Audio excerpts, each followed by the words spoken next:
हाँ बताओ, ऐसे पढ़ोगे फिर बाद में बार बार पढ़ाने जैसा रहेगा।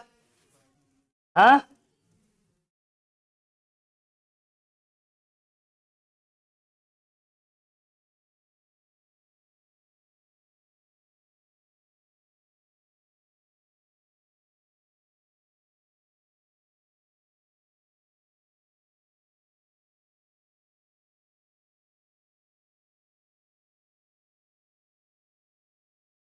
हम्म।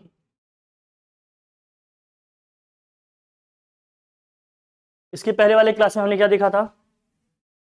Relation between ionization enthalpy and stability of metal. हमने कहा था जिसका आयनाइजेशन एंथैल्पी जितनी कम आएगी उसकी जो स्टेबिलिटी होगी क्या होगी, ज़्यादा होगी। फिर दो एलिमेंट को हमने कंपेयर करके देखा था, निकेल और प्लेटिनियम को कंपेयर किया था। फिर हमने क्या बताया था, निकेल का देखो फर्स्ट और सेकंड आयनाइजेशन एंथैल्पी का जो सम है वो कितना आ रहा है, 2.49 इंटू 10 की पावर 3 किलो जूल पर क्या है, मोल है। और प्लेटिनियम का निकाले थे वो कितना आया था भैया, 2.66 इंटू 10 की पावर 3 किलो जूल पर क्या आया था, मोल। दोनों की एनर्जी में किसकी एनर्जी ज़्यादा है, प्लेटिनम की ज़्यादा है। तो हमने क्या कह दिया था, nickel is what, less than what. तो किसकी स्टेबिलिटी ज़्यादा हो जाएगी, जिसकी एनर्जी कम होगी वो क्या होगा, ज़्यादा स्टेबल। यहाँ तक हो गया था। ऑक्सीडेशन स्टेट में हमने क्या किया था, यहीं तक हुआ था ना लास्ट में, ऑक्सीडेशन स्टेट की बात किए थे क्या। अच्छा ये करना था, लिखो ऑक्सीडेशन स्टेट, हेडिंग करो ऑक्सीडेशन स्टेट, लिखो। देखिए oxidation state,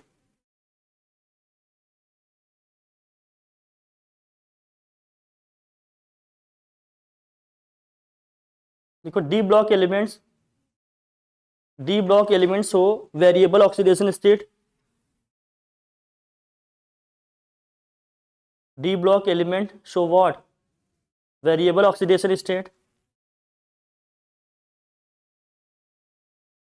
D block element show what, variable oxidation state.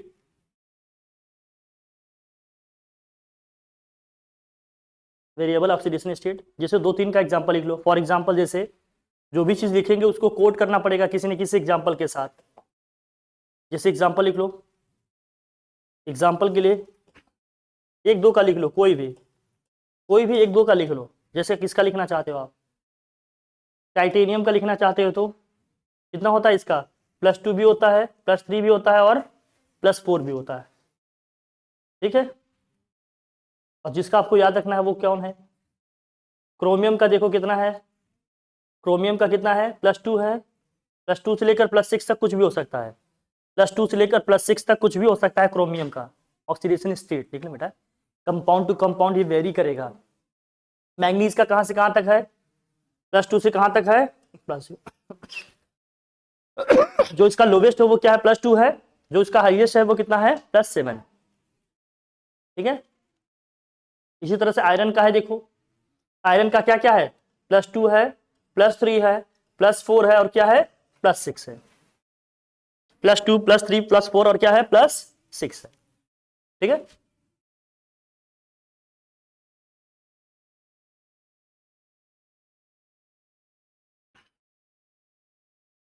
लिख लिया सबका, डन।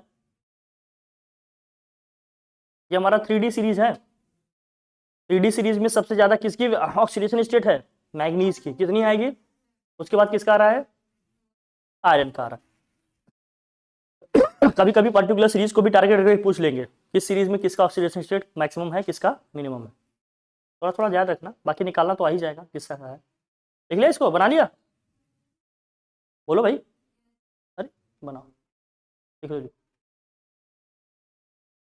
सब लिखने लगी क्या पूरा भाई, अरे वाह, मानना पड़ेगा भाई, बहुत कुछ है। जितना चीज रिलेवेंट है, जितना जरूरी है उतना ही लिखो बस, नहीं तो पूरा लिखने लगे तो फिर कोई मतलब ही नहीं है।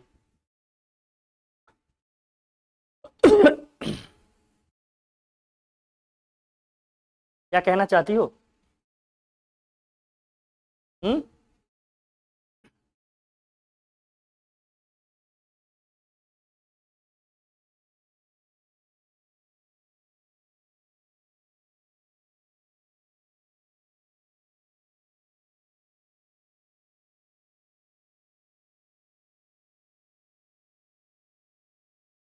लास्ट वाले इलेक्ट्रॉन देखो, लास्ट वाले एलिमेंट की ऑक्सीडेशन स्टेट यहाँ पर थोड़ा कम है, कम से कम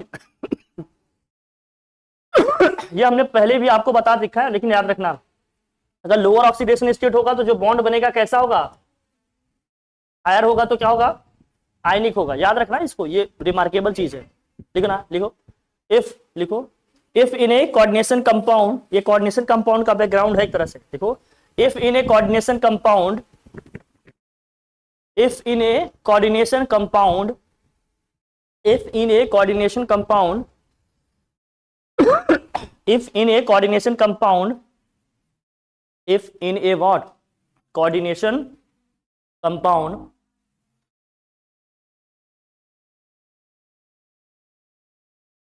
ठीक है, d block elements have lower oxidation state, d block elements have lower oxidation state,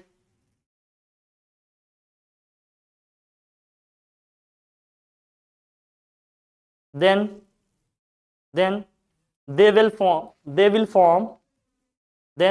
form covalent bond। अरे सभी समझना, कोऑर्डिनेशन कंपाउंड की स्टेबिलिटी नहीं लिख पाओगी, हवा की बात नहीं है ये। हाँ, then they will form what, covalent bond, they will form covalent bond, and if they have higher oxidation state, if they have higher oxidation state, then they will form ionic bond। कौन strong होगा दोनों में, covalent bond और ionic bond में कौन सा strong होगा, ionic bond हमेशा स्ट्रांग होगा, ध्यान रखना। अब इसका मेल्टिंग पॉइंट, बॉइलिंग पॉइंट भी क्या हो जाएगा, स्ट्रांग हो जाएगा, इसकी स्टेट भी क्या हो जाएगी, सॉलिड हो जाएगी, वो थोड़ा सा गैसियस या फिर लिक्विड स्टेट में हो सकता है। ये सब डिफरेंसेस है, ध्यान रखना, ठीक है, ठीक है।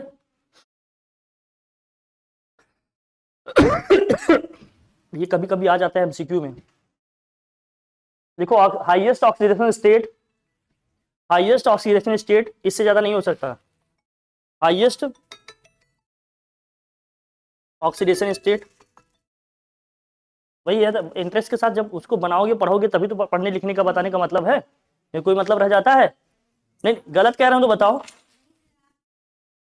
लो सबसे ज्यादा हाईएस्ट कितना है, ऑक्सीडेशन स्टेट +8 है, किसका होगा, रुथेनियम का होगा, और किसका होगा, ओस्मियम का होगा, ठीक है, ध्यान रखना ये सब। बाकी ये मोलिब्डेनम है आपके, ये सब है, ये सब कैटलिस्ट के फॉर्म में भी एक्ट करते हैं भैया, जिनका हायर ऑक्सीडेशन स्टेट होगा, जैसे मैग्नीज, निकेल, प्लेटिनम, ये सब ऑक्सीडेशन स्टेट वाले हैं, वेरिएबल ऑक्सीडेशन स्टेट वाले हैं, उनको एज ए कैटलिस्ट भी आप यूज करते हैं। एज ए कैटलिस्ट इनको क्यों यूज करते हैं ये भी अभी बात करेंगे। अच्छा बताओ, डी ब्लॉक एलिमेंट को ही एज ए कैटलिस्ट क्यों यूज करते हैं हम लोग, क्या रीजन इसका दीजिएगा, why D block elements are used as a catalyst, बताओ क्या होगा।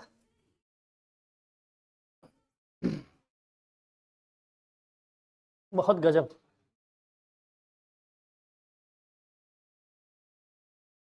अच्छा काम कर रहे हैं आप लोग, ऐसी बात नहीं है।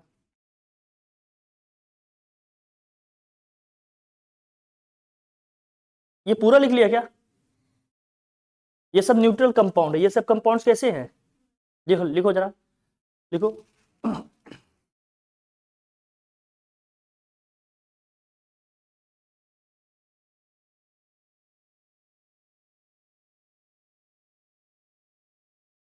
लिखो लो ऑक्सीडेशन स्टेट, लिखो low oxidation state, low oxidation state, low oxidation state, low oxidation state, low oxidation state of D block element, of D block elements.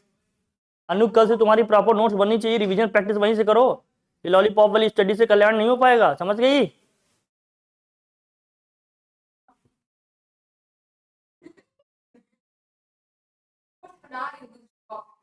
कल से नोट्स लेकर आओ, इसी में लिखना तुम, ठीक है। क्या लिखा आपने, low oxidation state of D block elements are found when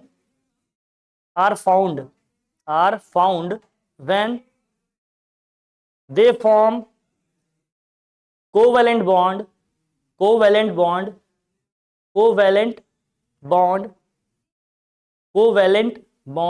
in in complex compound या coordination compound, in complex compound, in complex compound, in complex compound या फिर what, coordination compound, in complex compound या फिर coordination compound.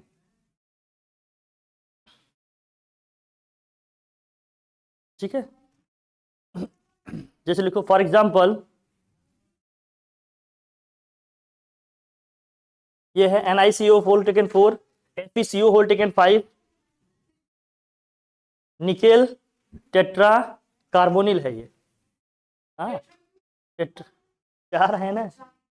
हाँ अभी जब coordination complex में आएंगे तो इसको बोलेंगे टेट्रा किस, इसको बोलेंगे पेंटा किस, नाम है ये।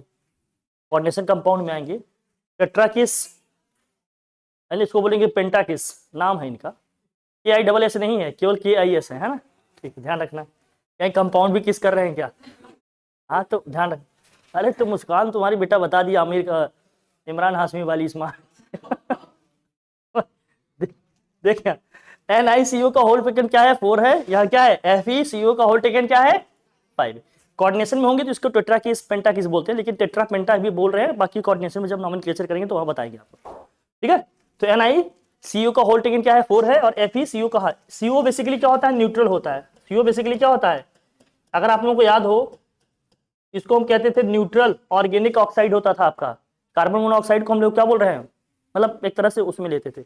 इसका 0 होता है ऑक्सीडेशन स्टेट, जब इसका 0 हो गया तो निकेल और आयरन का भी क्या जाएगा, तो लिखो इन निकेल, देखो NiCO का होल टेकन क्या है 4 है और FeCO का होल टेकन 5। लिखो nickel and iron have 0 oxidation state, इनका ऑक्सीडेशन स्टेट क्या आएगा यहाँ पर 0, सबसे लो है 0 ऑक्सीडेशन स्टेट। 0 ऑक्सीडेशन स्टेट आने का मतलब क्या है, इनके बीच में कैसा बॉन्ड बना है, कोवैलेंट बॉन्ड बना है। कैसा बॉन्ड बना है, कोवैलेंट बॉन्ड बना है। समझ गई बात, समझी। निकेल और आयरन का इसमें क्या आएगा, 0 ऑक्सीडेशन स्टेट आएगा। 0 ऑक्सीडेशन स्टेट आने का मतलब क्या है, बॉन्ड कैसा बना है इसमें, कोवैलेंट बॉन्ड बना है। ठीक है, हाईएस्ट किसका है, रुथेनियम का है और किसका है, ओस्मियम का जाएगा। मैग्नीज का वैसे प्लस से बनाता है, ये सब ध्यान रखना आप लोग। ठीक है,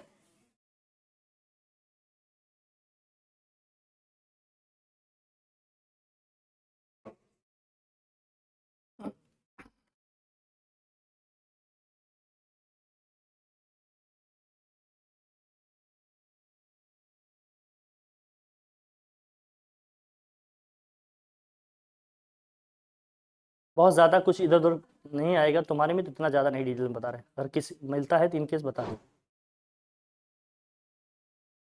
इसमें किसका ऑक्सीडेशन स्टेट हो वो निकालना आता है। ऑक्सीडेशन नंबर निकालना आता है कि नहीं आप लोगों को, ऑक्सीडेशन स्टेट आता है ना निकालना, बताने की जरूरत है हमें। देखो standard electrode potential, standard electrode potential, standard electrode potential क्या होता है, जल्दी से बात करेंगे इस पे। स्टैंडर्ड इलेक्ट्रोड पोटेंशियल क्या होता है, standard electrode potential, standard electrode potential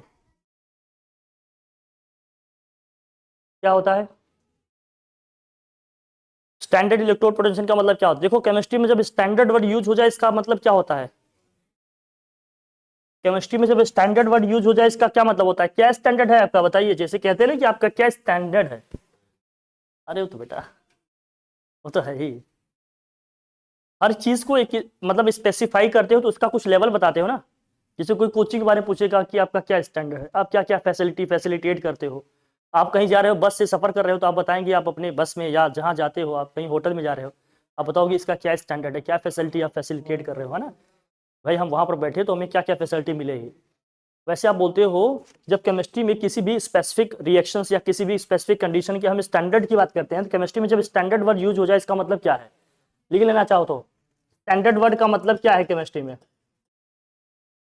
standard word लिख के आ जाए, इसको 2-3 तरीके से समझना। पहला क्या, जब कहते हैं स्टैंडर्ड टेम्परेचर, टेम्परेचर कितना है 25 डिग्री सेल्सियस, कितना है, या इसी को हम क्या लिखेंगे 298 केल्विन। पहले तो ये समझ लेना 25 डिग्री सेल्सियस जो रूम टेम्परेचर है आपका, या 298 क्या हो जाएगा केल्विन।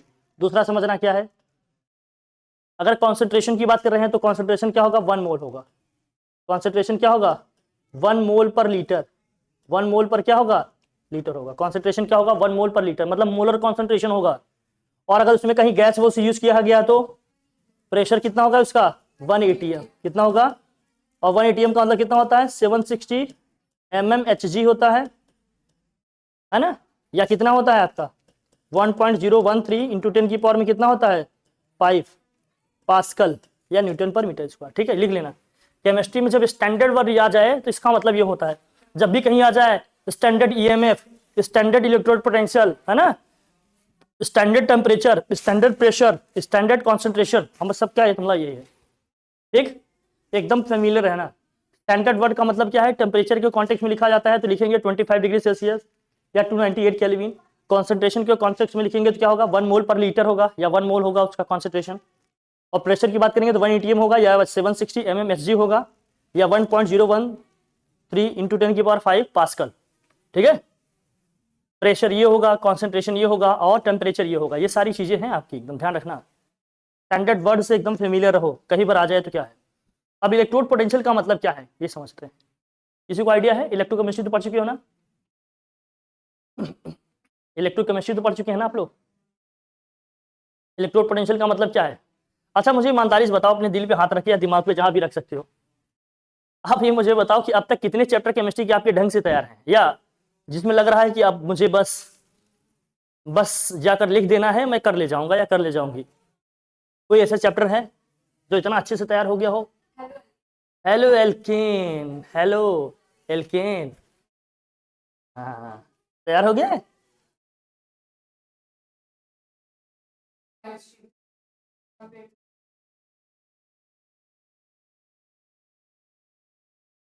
पक्का। और किसी का बताओ, अभी पूछ के वक्त जाया नहीं करेंगे। कोई भी चैप्टर नहीं, इस पे पूछेंगे नहीं, इस बात से कॉन्फिडेंस नहीं है। कॉन्फिडेंस ये नहीं है कि हम जो लिखेंगे वो सही होगा, या क्वेश्चन अगर आ जाएगा तो हम पूरा कर लेंगे, यही ना, यही, हाँ यही है। हाँ, मुझसे कैसे, अजीब जा, मुझसे हो जाओगे तो फिर बिल्कुल नहीं होना, जिंदगी में जान लेना, इसलिए कहा सब कुछ करना। कोई बात नहीं, मैं सब आप लोगों में से,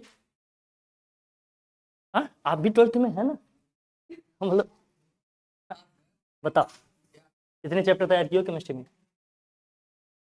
हाँ, सोल्यूशन सब आता है सर, सोल्यूशन का मतलब क्या है, और कुछ। कुल मिलाकर ये कि सब अंधेरे में चल रहा है काम, और सब इतने कॉन्फिडेंस में है कि सब वन शॉट पीटे जा रहे हैं, और उसी के दम पे सब बैठे सोच रहे हैं झंडे गाड़ लेंगे, है ना, सब समझ रहे हो ना, इसीलिए मैं आप दिखाते हैं। खैर चलो कोई बात नहीं, कुल मिलाकर क्वेश्चन की प्रैक्टिस कम हुई है इसलिए कॉन्फिडेंस की कमी है ना। क्वेश्चन स्पेशली बोर्ड के क्वेश्चन की बहुत कम प्रैक्टिस हुई है, इसलिए कॉन्फिडेंस की बहुत ज्यादा कमी है, और चीजें उतने अच्छे से रिवाइज भी नहीं कर पा रहे हैं और समझ भी नहीं पा रहे हैं, चीजों को रिलेट भी नहीं कर पा रहे हो, थोड़ा सा ये दिक्कत है, यही ना, मैं सही कह रहा हूँ क्या, बोलिए, अरे सही कह रहे हैं क्या। ठीक, चलिए लिखिए फिर, बताऊंगा मैं, कोई बात नहीं। इसलिए मैं कहा पीवाईक्यू का वो सीरीज लाना बहुत जरूरी है, नहीं सब क्या हो जाएगा, रिजल्ट आने के बाद सब यही बाहर खड़े रहेंगे। मैं पता चला एक तो छत के उस पर टहनी खड़ा हूँ कि भैया रिजल्ट आ गया है, नीचे चलना खतरे से, इसमें खाली नहीं। उस दिन एकदम वो सब पहन के आएंगे, जैसे स्पेस में जाते हैं ना, पूरी किट पहन के आते हैं, एकदम मार हेलमेट वेलमेट पहन के एकदम पूरा लोहा हुआ पहन के आएंगे। कोई टमाटर रहा मार रहा है, कोई भी एकदम मार रहा है, तो बचने के लिए थोड़ा सा सेफ्टी जरूरी रहेगी। तो वो दिन ना आए उसके पहले मैं थोड़ा सा एक्शन लूंगा, इस पर काम करूंगा, इसीलिए मैंने आज तुम लोगों का ये दिया। अब जो मेन मैसेज वगैरह जाएगा इसी ग्रुप में जाएगा, जो आज बनाए हैं ना रिसेंटली आप लोगों का, जिसमें जो ऐड किए मेन मैसेज वगैरह इसी में जाएगा, बाकी लोगों को एलिमेंट। हाँ नहीं बहुत, अरे उसमें कितनी थी इसमें कितने, डिफरेंस नहीं दिख रहा है तुम्हें। हाँ देख लो। हाँ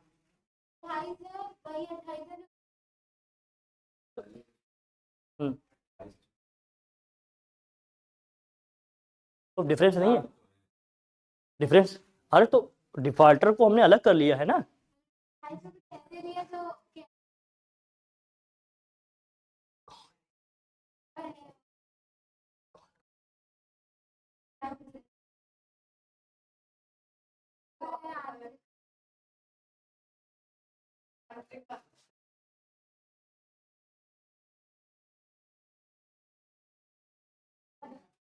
कौन कह रही थी? हम पूछ लेते हैं ना, खैर कोई बात नहीं, इसको लिखे। डन। देखो जब व्यवस्था, हाँ बेटा, हाँ अनु क्या बेटा, इसका क्या क्या ढूंढने लगे तुम? हाँ, मुझे लगा तुम कोई नंबर ढूंढने लगे क्या, कि वो वाला नंबर है कि नहीं ग्रुप में। पहला बस अश्विन, बस कर बेटा, आ जाओ, नंबर मिल जाएगा बेटा, ये वाले नंबर छोड़ो, एग्जाम के नंबर अच्छे ठीक करो। अब आओ इलेक्ट्रोड पोटेंशियल लिखो। इलेक्ट्रोड पोटेंशियल का मतलब क्या है? इलेक्ट्रोड पोटेंशियल का मतलब क्या है? देखो इलेक्ट्रोलाइट क्या होता है, कितनों को पता है जरा बताए हमें, इलेक्ट्रोलाइट का मतलब क्या है? गजब, चमत्कारिक काम है।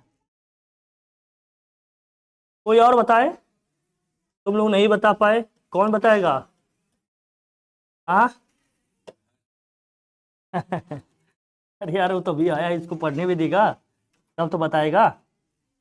पहले तुम उसको गुलाटी मार के बता दिए इसमें। बताओ।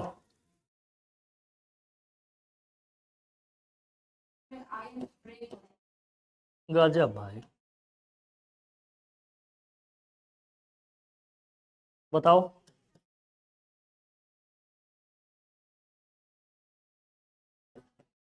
शांति से बैठ जाना, उसको सर्च वर्च करने चक्कर में ज्यादा चक्कर न पड़ो बेटा, ये सब स्मार्टनेस सब धरी की धरी रहने दो, बस समझो समझो क्या है चीजें।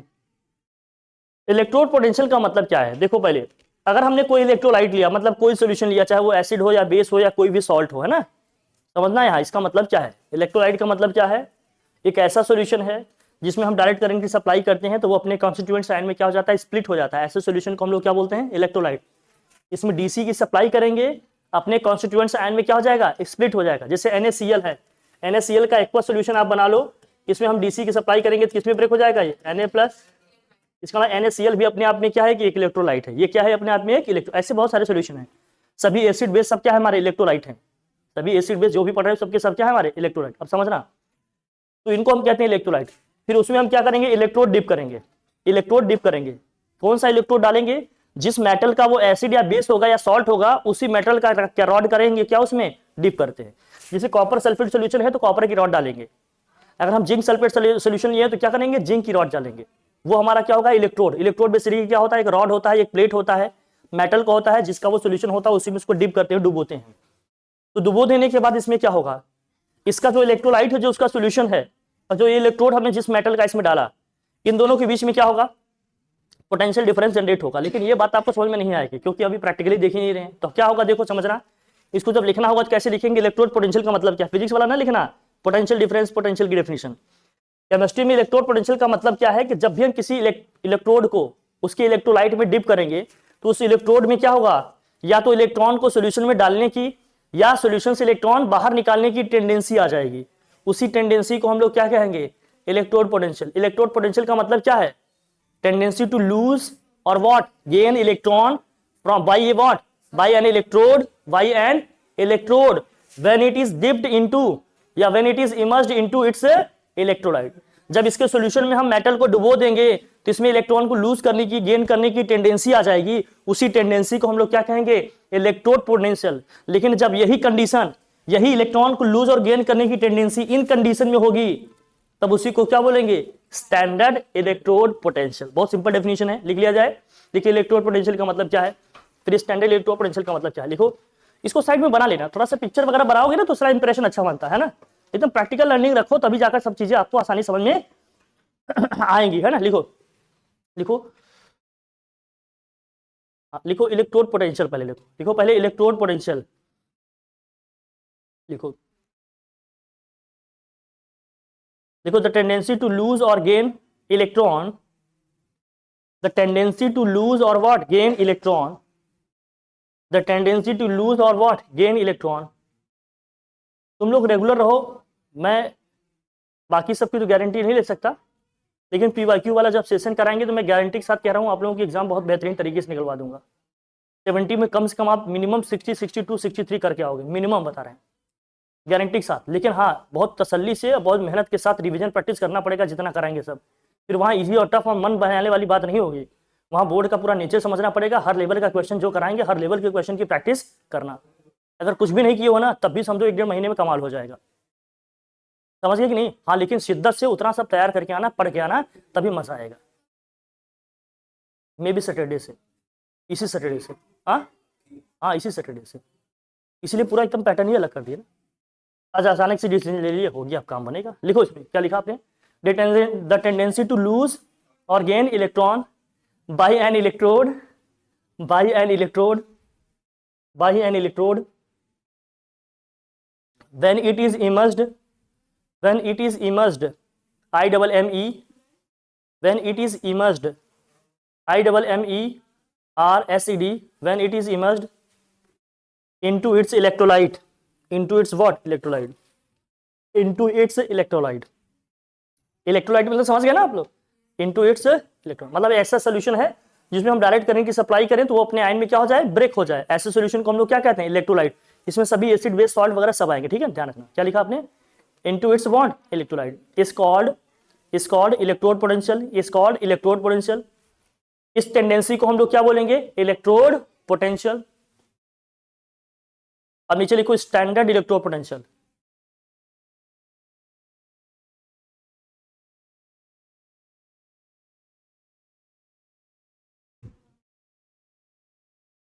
स्टैंडर्ड इलेक्ट्रोड पोटेंशियल लिखो। एट 25 डिग्री सेल्सियस या एट रूम टेम्परेचर या एट 25 डिग्री सेल्सियस टेम्परेचर, जो भी लिखो आप, at 25 degree Celsius, at 25 degree Celsius, at 25 degree Celsius, या फिर what, at room temperature when, अब जैसे लिखो, क्या लिखा आपने, एट 25 डिग्री सेल्सियस या फिर एट रूम टेम्परेचर, कॉमा करके लिखो, the tendency to lose, the tendency to lose, the tendency to lose or gain electron, the tendency to lose, the tendency to lose or what, gain electron, the tendency to lose or what, gain electron by an electrode, tendency to lose or gain electron by an electrode when it is immersed, when it is immersed, when it is immersed into its molar electrolyte, molar electrolyte का मतलब क्या है, 1 मोल इसका concentration है, into its molar electrolyte, into its molar electrolyte is called electrode potential, is called standard electrode potential, is called standard electrode potential into its molar electrolyte is called standard electrode potential. It is denoted by E naught, या क्या लिखते थे, delta E naught लिखेंगे, E naught लिखेंगे या क्या लिखेंगे, delta E naught, ठीक है।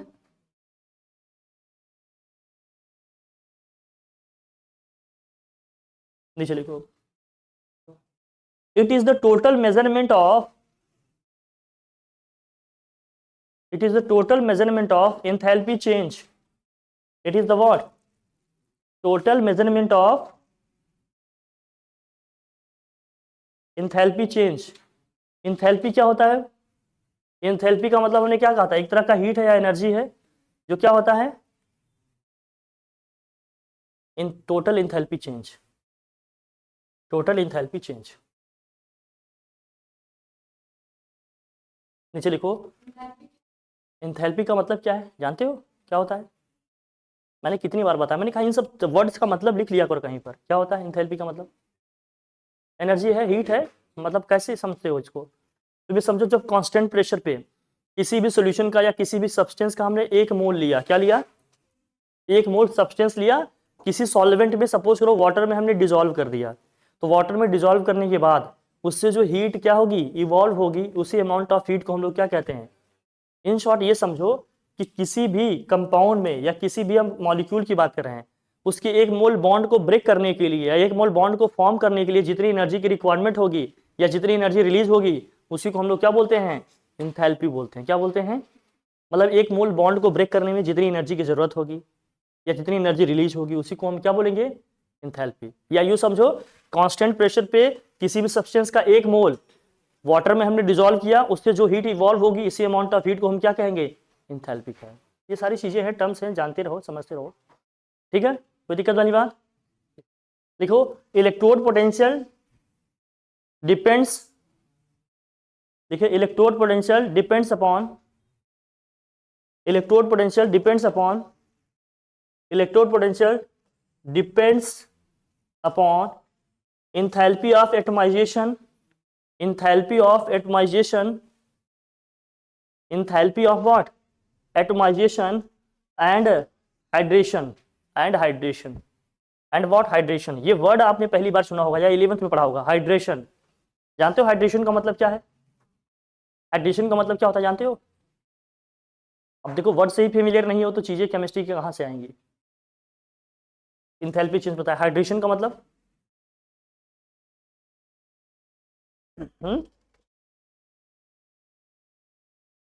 हाइड्रेशन का मतलब जानते हो, हाँ। अब बताओ सब्जेक्ट कैसे आएगा, उस सब्जेक्ट की जो बहुत माइन्यूट चीजें हैं, जो बेसिक चीजें हैं, फंडामेंटल चीजें हैं, वही नहीं आती। हमारा हम लेक्चर पे लेक्चर देखे जा रहे हैं, वन शॉट पे वन शॉट देखे जा रहे हैं, आ नहीं रहा है कुछ। दिक्कत यही है ना, फिर रटना ही पड़ेगा। हाइड्रेशन का मतलब क्या जरा बताना। अगर NaCl को वाटर में डिजोल्व करेंगे तो क्या होगा, जैसे यहाँ लिखा है हमने, बताओ। NaCl को, ये सब मैं हटा दूं क्या, जितना हमने बनाया है सब हटा दूं, तो मैं समझाऊं, हटाऊं इसको, हटा दें।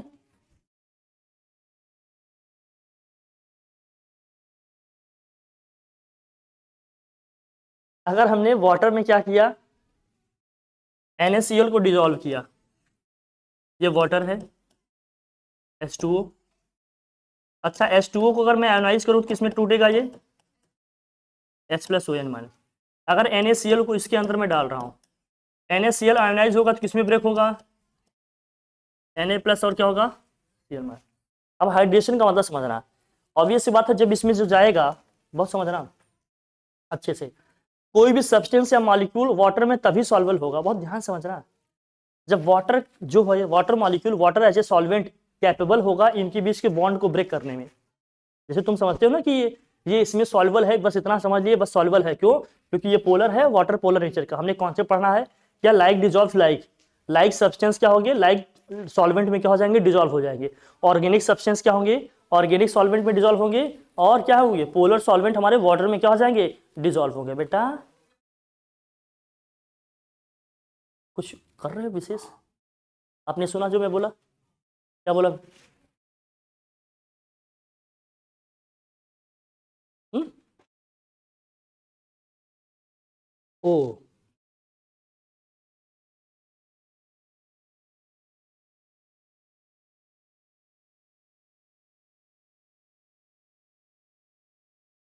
वो समझते हैं कि उनकी चालाकियाँ हमें समझ में नहीं आती, हम शौक से देखते हैं उन्हें उनकी ही नज़रों में गिरते हुए।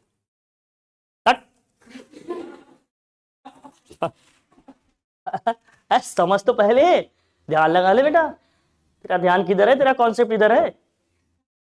समझेगा इसको तब तो आएगा भाई, ऐसे देखो कैसे आएगा, मैं बता रहा हूँ तुम लोग समझने के लिए, तुम लोग ख्यालों में खोए हो, अब मिलेगा। मतलब जिंदगी में पहले पहले पढ़ाई तो कर, बाकी चीजें भी सब। तुमको लगता है वो वांटेड मूवी नहीं देखे हो, तुम डॉट डॉट डॉट के पीछे भागोगे, डॉट डॉट डॉट उसके पीछे भागेगा, पैसे के पीछे भागेगा, तुम पैसे के पीछे भागोगे, डॉट डॉट डॉट ऑटोमेटिक तुम्हारे पीछे भागेगा। लेकिन पैसा तभी आएगा जब पढ़ोगे लिखोगे, थोड़ा सा स्किल्ड बनोगे भाई, टैलेंटेड बनोगे तब ना। ये दोनों के लिए लागू होता है, दोनों नहीं, बस आओ बाकी। अरे यार जो बात है मैं बता दिया, अरे देखो यार समझ यार, अब क्या होगा, हमने कहा कोई भी सॉल्वेंट या कोई भी सब्सटेंस वाटर में कब सॉल्वेबल होगा, जब water as a molecule capable होगा, जो भाई सब्सटेंस हम इसमें डाल रहे हैं उसके बॉन्ड को ब्रेक करने में। जब तक वाटर इसके मॉलिक्यूल के बीच में जो बॉन्ड बनाए ब्रेक नहीं कर पाएगा, तब तक कोई कंपाउंड इसमें सॉल्वेबल। अरे भैया प्लीज प्लीज देख, हाँ लाल वाला, लाल टेप वाला नहीं था, लाल टेप वाला, हाँ ध्यान रख, बड़ी मुश्किल से उसे टाइम निकालता हूँ, उसके बाद फिर इधर से ये एफ, इधर से एफ। हाँ देखो भैया, ओसो ओसो देखो, ऊपर से खड़े हो जा बेटा, थोड़ा सा कमर सीधी कर लो। हाँ, अरे उधर कर रे,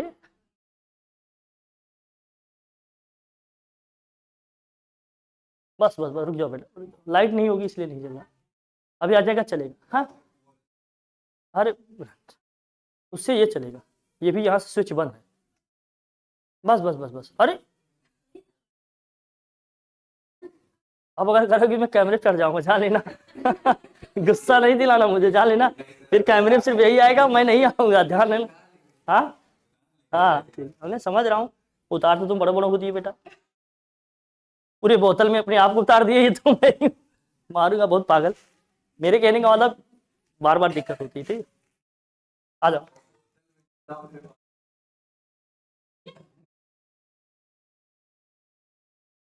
तुम बेटा अब जाने दो, लड़कियां आने तो मैं क्या किया था।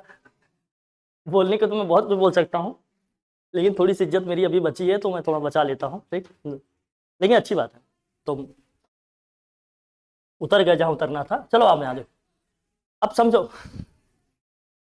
हमने कहा कोई भी सब्सटेंस वाटर में तभी सॉल्युबल होगा जब वाटर के मॉलिक्यूल कैपेबल होंगे इसके बॉन्ड को ब्रेक करने में। तो NaCl वाटर में तभी सॉल्व हो पाया क्योंकि ये NaCl में जो N+ और Cl- है वाटर में ब्रेक कर दिया। अब होगा क्या, हम जानते हैं अपोजिट नेचर के चार्जेस ही एक दूसरे को क्या करते हैं, अट्रैक्ट करते हैं। Na+ के पास कौन सा आएगा और H+ के पास क्या आएगा। जब वाटर के अंदर ये जाएगा NaCl तो क्या होगा, Na+ के चारों तरफ क्या आ जाएगा जरा बताना। Na+ के चारों तरफ क्या आ जाएगा, OH- और क्या आ जाएगा, OH- और क्या आएगा, OH-, फिर क्या आएगा, OH-। चारों तरफ क्या होगा, इसके जितना भी स्पेस होगा सब OH- क्या करेगा, ऑक्युपाई कर लेगा। इसी तरह से Cl- के चारों तरफ क्या आएगा, Cl- के चारों तरफ क्या आ जाएगा, H+ और क्या आएगा, H+ और क्या आएगा, H+ और क्या आएगा ये। अब जरा देखना, इसमें दो चीजें ये क्यों लिखा, ये दो चीजें क्यों लिखी हैं, बहुत ध्यान समझना, इंपॉर्टेंट चीज समझना। ये क्या कह रहे हैं, ये कह रहे हैं कि ये किस पे डिपेंड करेगा, इलेक्ट्रोड पोटेंशियल किस पे डिपेंड करेगा, एंथैल्पी ऑफ एटमाइजेशन और क्या कह रहे हैं, हाइड्रेशन। दोनों चीज समझ गए तो सब गेम ओवर हो गया। और इलेक्ट्रोड पोटेंशियल का मतलब हम समझ गए क्या, कि इलेक्ट्रॉन को लूज करना या क्या करना, Na+Cl- में टूटा, इसका मतलब क्या है कि सोडियम ने इलेक्ट्रॉन लूज किया है और Cl ने क्या किया है, इलेक्ट्रॉन। बहुत क्लियर है बात, मतलब इलेक्ट्रॉन तो ट्रांसफर हुए। यहाँ H+ OH- में टूटा, इसका मतलब क्या है, H ने हाइड्रोजन इलेक्ट्रॉन रिलीज किए हैं, OH में क्या किया है। क्लियर हो रही बात, समझ में आ रही, दोनों में इलेक्ट्रॉन गिव एंड टेक का कॉन्सेप्ट चल रहा है। तो इलेक्ट्रोड पोटेंशियल का कॉन्सेप्ट तो यहाँ आएगा, लेकिन यहाँ समझना जो है इंपॉर्टेंट चीज, इसमें जो एनर्जी रिलीज होगी, इसके बॉन्ड ब्रेक होने में जो एनर्जी रिलीज होगी उसको हम लोग क्या बोलेंगे। अभी हमने क्या कहा, वाटर में किसी सब्सटेंस को डालेंगे, बॉन्ड ब्रेक होगा, उससे जो हीट है एनर्जी रिलीज होगी उसको हम क्या बोलेंगे, इंथैल्पी। इसको बोलेंगे enthalpy of atomization.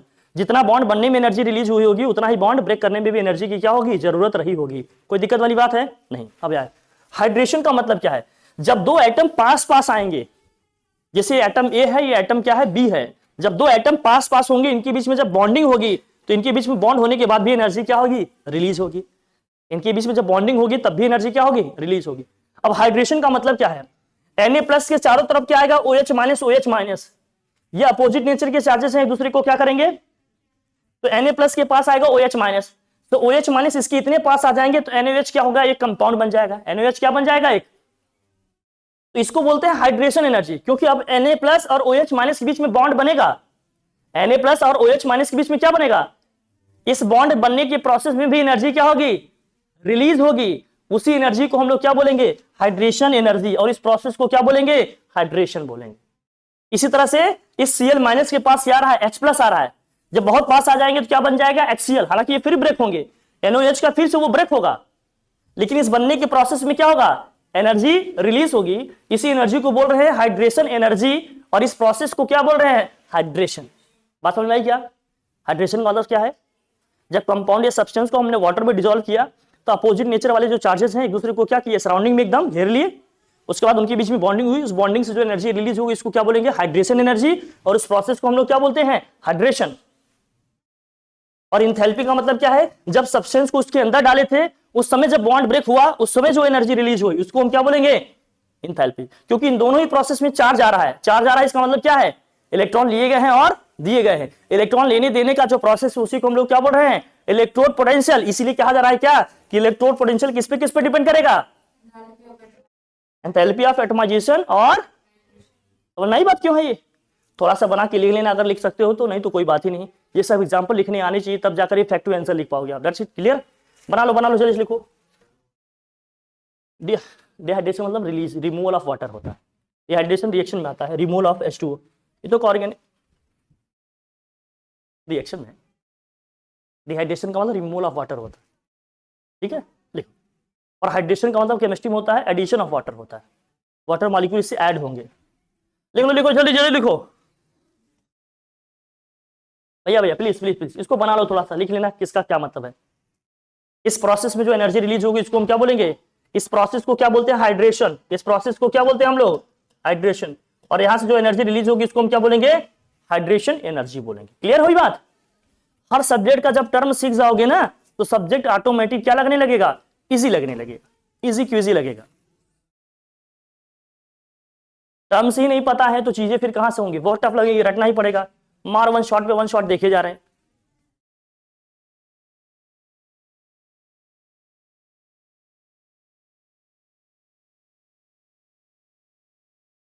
Enthalpy of atomization, जितना बॉन्ड बनने में एनर्जी क्या होगी, रिलीज होगी, उतना ही बॉन्ड ब्रेक करने में भी एनर्जी क्या होगी, जरूरत पड़ेगी। या जितना बॉन्ड बनने पे एनर्जी रिलीज होगी उतना ही बॉन्ड बनाने में, लिखो जल्दी। हाँ हाँ, इसको भी हाइड्रेशन बोलेंगे, ये भी हाइड्रेशन, ये भी हाइड्रेशन। लिख लिया आपने, चले आगे बढ़े। अच्छा लिखा, बनाया डायग्राम ग्राम, इसमें बना लो, इसको भी बना लो प्लीज, इसको भी बना लो।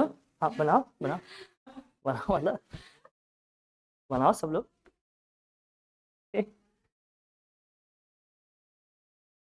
तुम्हारे लिए किताब मंगवाया हूँ, MTG पब्लिकेशन वाले पब्लिशर्स मेरे पास बुक्स भेजते रहते हैं ना, बहुत सारे भेजते हैं। किसका चाहिए बताओ, बहुत लोग मेल आते रहते हैं, हम जवाब ही नहीं देते।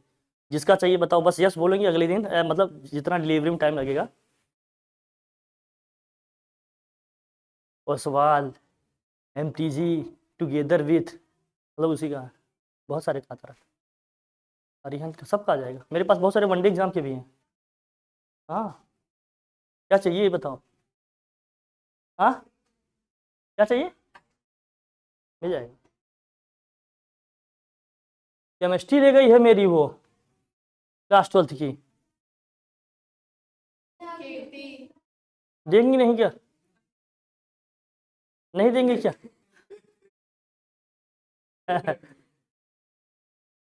इस बार फिर से चलेगा क्या?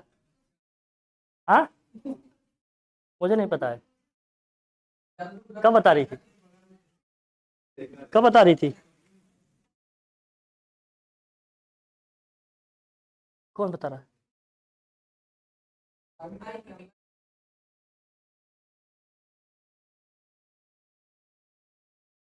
क्या क्या कह रही थी?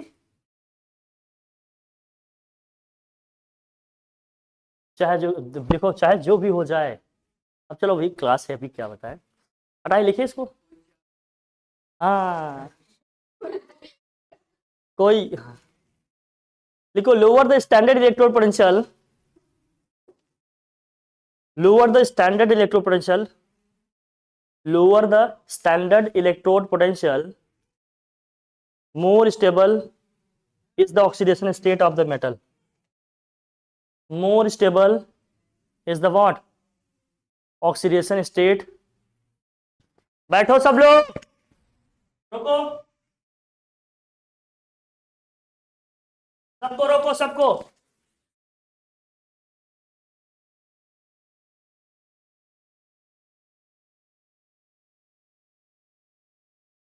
lower the standard electrode potential, lower the standard electrode potential, more stable is the what, oxidation state of metal in aqueous state।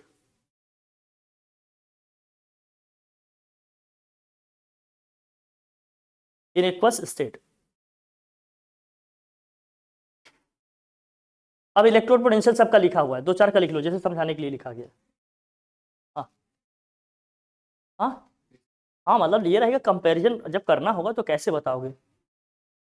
जैसे स्टैंडर्ड इलेक्ट्रोड पोटेंशियल किसका किसका लिखा है, वेनेडियम का लिखा है माइनस के 1.18, क्रोमियम का लिखा है माइनस के 0.91, मैग्नीज का लिखा है माइनस के 1.18, आयरन का लिखा है, कोबाल्ट का लिखा है, निकल का लिखा है और कॉपर का लिखा है। सबसे कम वैल्यू किसकी है? सबसे कम वैल्यू किसकी है? इधर मैग्नीज की है और किसकी है? तो जो स्टेबल ऑक्सीडेशन स्टेट होगा किसका किसका मिलेगा कंपाउंड में? स्टेबल ऑक्सीडेशन स्टेट किसका किसका मिलेगा आपको इधर? मतलब अगर इन सभी में सबकी बात करें तो किसका किसका मिल जाएगा आपका? मैग्नीज का मिलेगा और किसका मिलेगा? वैनेडियम। मैग्नीज का मिलेगा और किसका मिलेगा? वैनेडियम का। मतलब इनका कंपाउंड में जो ऑक्सीडेशन स्टेट मिलेगा वो औरों के कंपैरिजन में क्या होगा? ज्यादा स्टेबल होगा। औरों के कंपैरिजन में क्या होगा? वो ज्यादा स्टेबल होगा। बस दो का एग्जांपल ऐसे लिख लो। मैग्नीज बना लो, मैग्नीज का बना लो, इधर क्या करो, इधर आप बना लो किसका? कॉपर का बना लो, और इधर बना लो क्रोमियम का। तीन का बना लो, किसका किसका? सर कुछ समझ में नहीं आया सर। इधर आप क्रोमियम का बनाओ, मैग्नीज का बनाओ और किसका बना लो? कॉपर का बना लो। बस तीन बनाओ बस। क्रोमियम का कितना है? माइनस की 0.91, मैग्नीज का कितना है? माइनस के 1.18,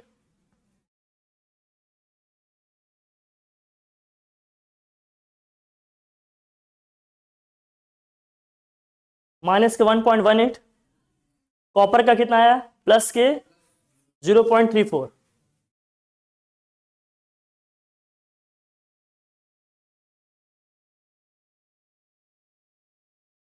किसका ज्यादा स्टेबल ऑक्सीडेशन स्टेट होगा? मैग्नीज। लिखो, मैग्नीज है what? Manganese have stable oxidation state in their complex compound. ठीक है।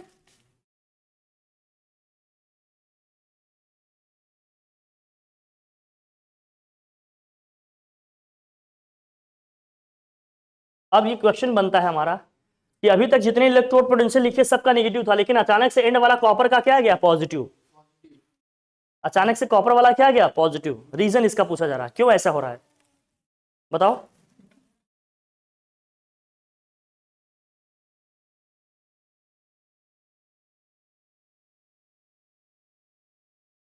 सबका क्या हो रहा है? सबका जो इलेक्ट्रोड पोटेंशियल आ रहा था वो नेगेटिव आ रहा था, लेकिन कॉपर का क्या आ गया? रीजन इसका क्या है? Why such thing is happening here? बताओ भाई, ऐसा क्यों हो रहा है? सबका नेगेटिव है लेकिन लास्ट में कॉपर का क्या आया? पॉजिटिव। लास्ट एलिमेंट कॉपर का पॉजिटिव क्यों आ रहा है? कॉपर का आपको पता है इलेक्ट्रॉनिक कॉन्फ़िगरेशन किए थे तो क्या आया था? कॉपर का जब हम लोग इलेक्ट्रॉनिक कॉन्फ़िगरेशन किए थे क्या आया था? 3d10 4s1 stable electronic configuration था। अगर स्टेबल है तो आसानी से इलेक्ट्रॉन लूज करेगा क्या ये? इसके इलेक्ट्रॉन लूज कराने के लिए हमें एडिशनल एनर्जी, जब भी किसी प्रोसेस में एनर्जी बाहर से देनी पड़ी तो हमेशा एनर्जी क्या होगी? पॉजिटिव। ध्यान रखना, जब एनर्जी रिलीज होगी तो हमेशा क्या होगा? नेगेटिव। जब एनर्जी देनी पड़ी तो हमेशा क्या होगी? पॉजिटिव। समझ गए नहीं? तो इसके इलेक्ट्रॉन बाहर निकालने के लिए हमें एनर्जी क्या होगी? देनी पड़ेगी। लिखना, लिख लेना चाहे तो why copper have positive electrode potential, ऐसे हेडिंग करके लिख लो ब्लैक पेन से। Why copper have positive electrode potential, why copper have positive electrode potential. Reason में लिखो, लिखो देखो, इलेक्ट्रॉनिक कॉन्फ़िगरेशन इसका क्या है? इसका इलेक्ट्रॉनिक कॉन्फ़िगरेशन क्या है? 3d10 4s1। ये स्टेबल है, ये क्या है? स्टेबल है। स्टेबल ये फुल फील्ड है, ये क्या है? हाफ फील्ड है। स्टेबल इलेक्ट्रॉनिक कॉन्फ़िगरेशन है तो क्या होगा इसमें? लिखो, सो its enthalpy of atomization is maximum. So its enthalpy of atomization is maximum. Enthalpy of atomization is maximum. Enthalpy of atomization is what? Maximum. And hydration energy will be minimum. या lowest लिखो, and hydration energy will be lowest, and hydration energy will be what? Lowest. So there will be greater amount of energy, there will be greater amount of energy required to transform, there will be greater amount of energy required to transform Cu into Cu2 plus. तुम लिखिए इसको। अरे गजब भाई, ऐसे कर लेती है सब, टैलेंट तो है भाई। अरे वाह वाह, मानना पड़ेगा भाई। इसका इलेक्ट्रोड पोटेंशियल पॉजिटिव होने की वजह से ये क्या होगा, डाइल्यूट एसिड से हाइड्रोजन गैस को लिबरेट नहीं करेगा। अगर आपको पता हो तो कॉपर को अगर हम क्या करें, डाइल्यूट सल्फ्यूरिक एसिड या डाइल्यूट HCl से रिएक्शन कराए तो हाइड्रोजन गैस वहां से लिबरेट नहीं होती है। रीजन एक ये भी दे सकते हो वहां पर। और क्या दिया है, general trend towards less negative electrode values across the series related तो क्या दिया है, some of the first second hydrogen कभी नहीं the value of it.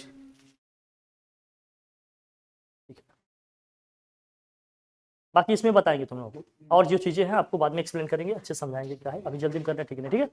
Electrode potential तक बता दिए हैं। अब इसमें बस वही आपके लास्ट वाले कंपाउंड बच रहे हैं। लास्ट के कंपाउंड कौन से हैं, पोटेशियम डाइक्रोमेट और F ब्लॉक की थोड़ी सी प्रॉपर्टी बता देंगे। चैप्टर क्या हो जाएगा अपना, इनके मैग्नेटिक प्रॉपर्टी, मैग्नेटिक बिहेवियर अगर बता देंगे हो जाएगा, ठीक है। Thank you so much.